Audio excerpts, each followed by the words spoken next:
Hello, I'm Masahiro Sakurai from Sora Limited. This is a follow-up to our recent announcements about Super Smash Bros. Ultimate. Without further ado,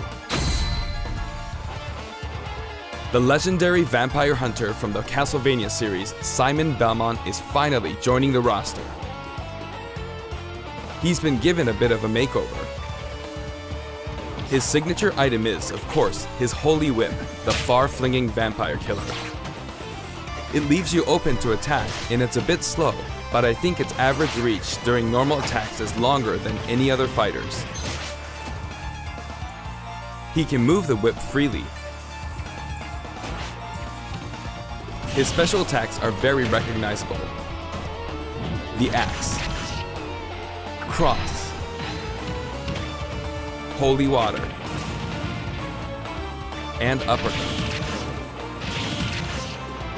While they may seem simple, they are very powerful.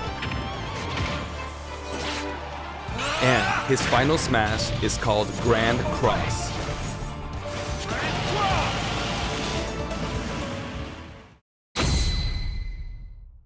Simon's stage is none other than Dracula's castle. It's the darkest of stages in Super Smash Bros. Ultimate. When an attack hits one of the candlesticks, an item will appear. In this stage, bosses from across the Castlevania series will rear their ugly heads. They make Dracula's castle feel true to the world from whence they came.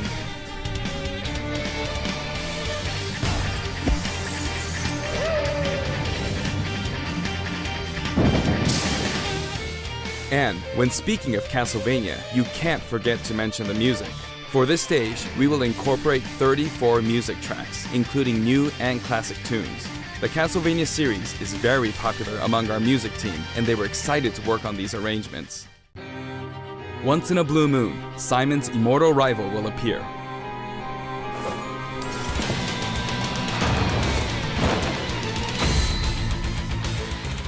Dracula.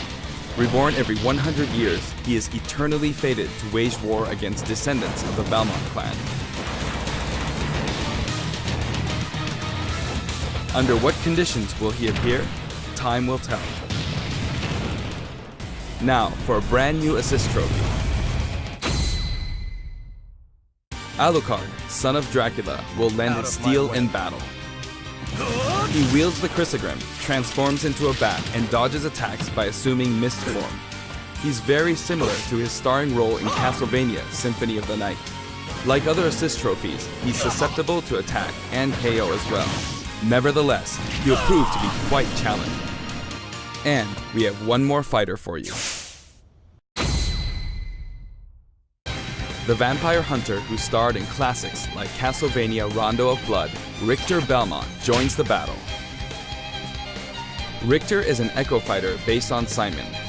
Though his strength is the same, his look, voice, and animations all set him apart. Besides, the Super Smash Bros. Ultimate version of Simon can perform moves derived from Richter in his original games, so it's hard to say who's really echoing who. I hope you'll enjoy them both. Farewell! I'd like to introduce two more echo fighters from completely different series while we're on the topic. Please take a look.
Crom and Dark Samus join the battle.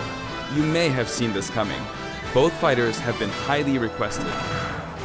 They're each slightly different than the fighters they're based on, so pick whoever you enjoy most. As you can see, depending on your settings, you can either display all Echo fighters separately on the fighter select screen or stack them with the fighters they're based on. When stacked, you can switch between them with the press of a button. This time, we plan to reveal the design of every fighter before the game launches. We'll have a few more to announce later, so stay tuned. For stages, we're mainly including returning favorites. Allow me to introduce some of the stages we haven't shown before.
We put a lot of effort into enhancing the look of the stages and rebalancing them as well.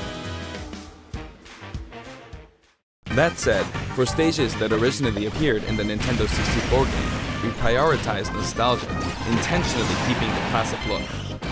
The stage total is turning out to be pretty impressive. Let's compare it to the totals in previous games.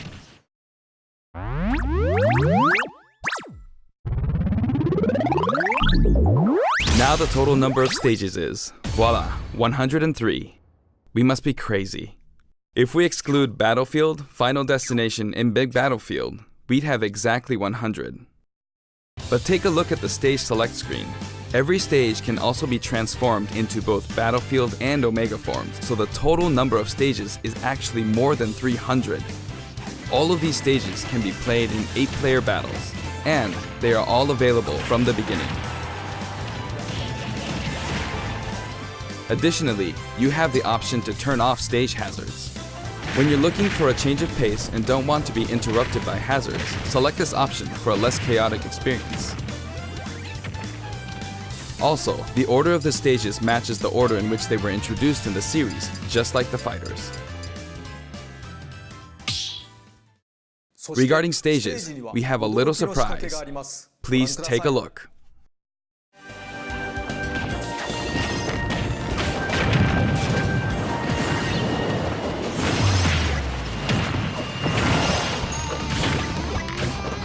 Check that out.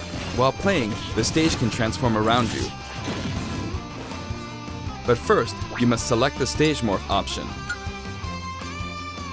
Then, you can pick 2 stages on the stage select menu. Feel free to choose any stages you like and have fun.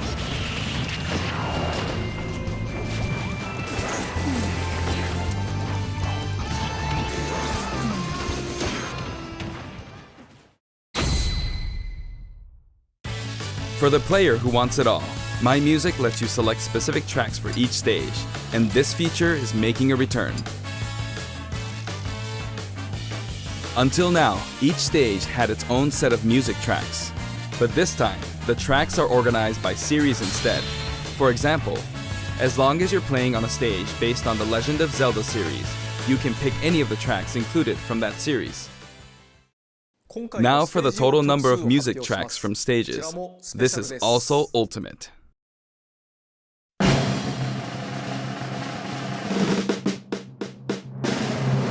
Oh wow, more than 800 tracks. And if we count other types of music, like menus and fanfare, then there's actually about 900 compositions.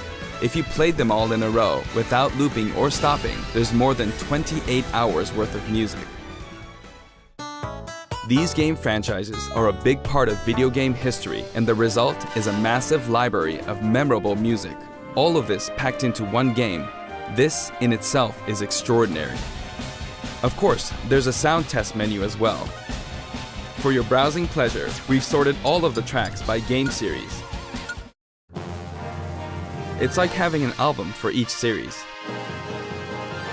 If a track has no corresponding fighter or stage, or if it's from one title rather than a series, it can be found in the Other section. You can create your own playlists too. Sort them in any order you like, anytime, as much as you want.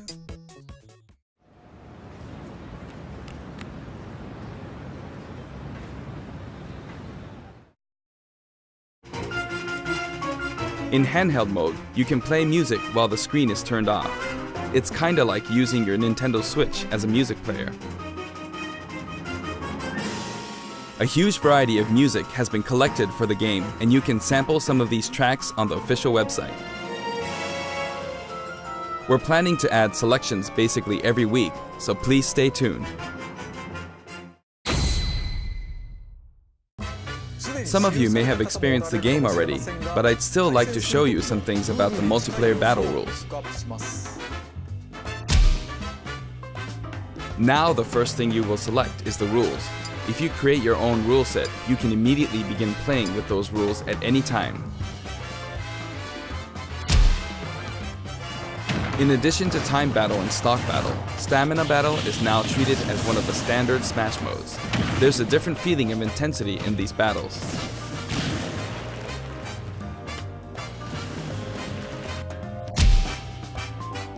This time, stage selection comes before fighter selection. This way, you can pick a fighter based on how well suited they are for the stage. Or let the last battle's loser pick the next stage to even the odds. In sudden death, you not only start with 300% damage, but the camera will steadily zoom in. This creates a nice sense of urgency.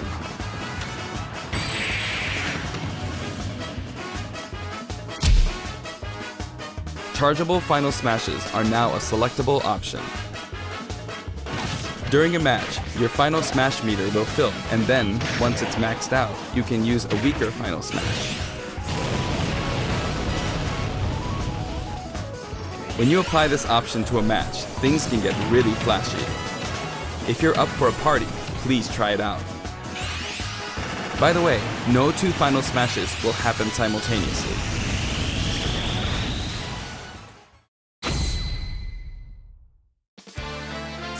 There are other additions to the battle modes too. We've added in Squad Strike. It's a 5-on-5 or 3-on-3 elimination style battle to decide the winner. Each player will use 5 consecutive fighters in one battle, but it might be fun for multiple players to take turns as well. We're also including Tourney mode. Choose the number of players and CPU participants, and the game will automatically structure a tournament bracket. Up to 32 players can join the tournament, so it's great for parties too. We're adding a special Smash mode called Smashdown. After a battle in this mode, the previously selected fighters will no longer be available to use in the next battle, so each player must select a different fighter. It definitely pays off to be skilled with multiple fighters. You could also strategically pick a fighter your opponent is good with before they can. The new training mode will feature an exclusive stage. We've displayed a grid so it's easy to measure distance and more. You can also display launch distance. The red line predicts your trajectory at 0% damage, and the blue line is for 100% damage. The fighter's weight is factored in at the moment of impact.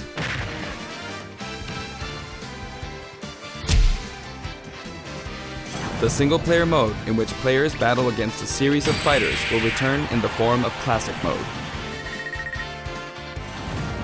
Each fighter has a set series of stages and opponents they will face.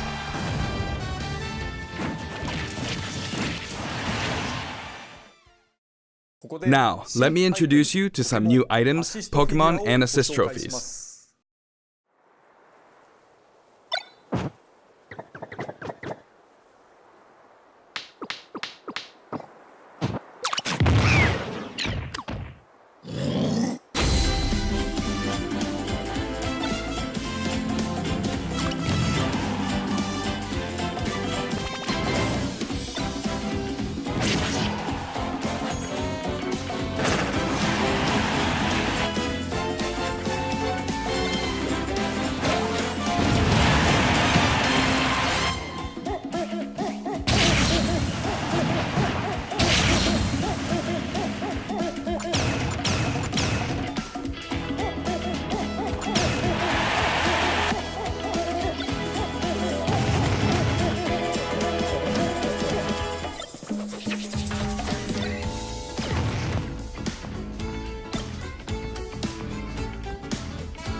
Back to base!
All of them can be considered special guests, and another powerful one has just arrived.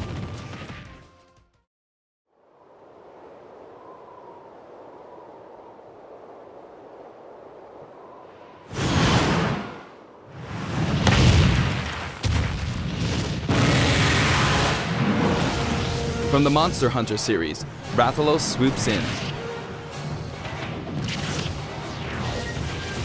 He appears as a boss, but he can also show up as an assist trophy. Actually, he's the first character to appear as both.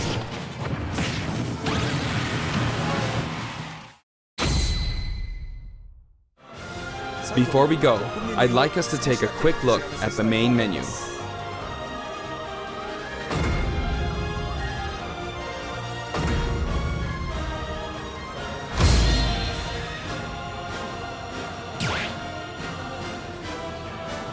As you can see, there's a mysterious mode here, but we can't talk about that just yet.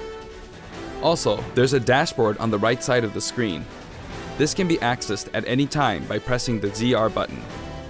Options and control descriptions are listed here as well. That's all for today's announcement. The entire development team is putting all of their energy into finishing the game, so please be patient until launch day. Thank you so much for watching.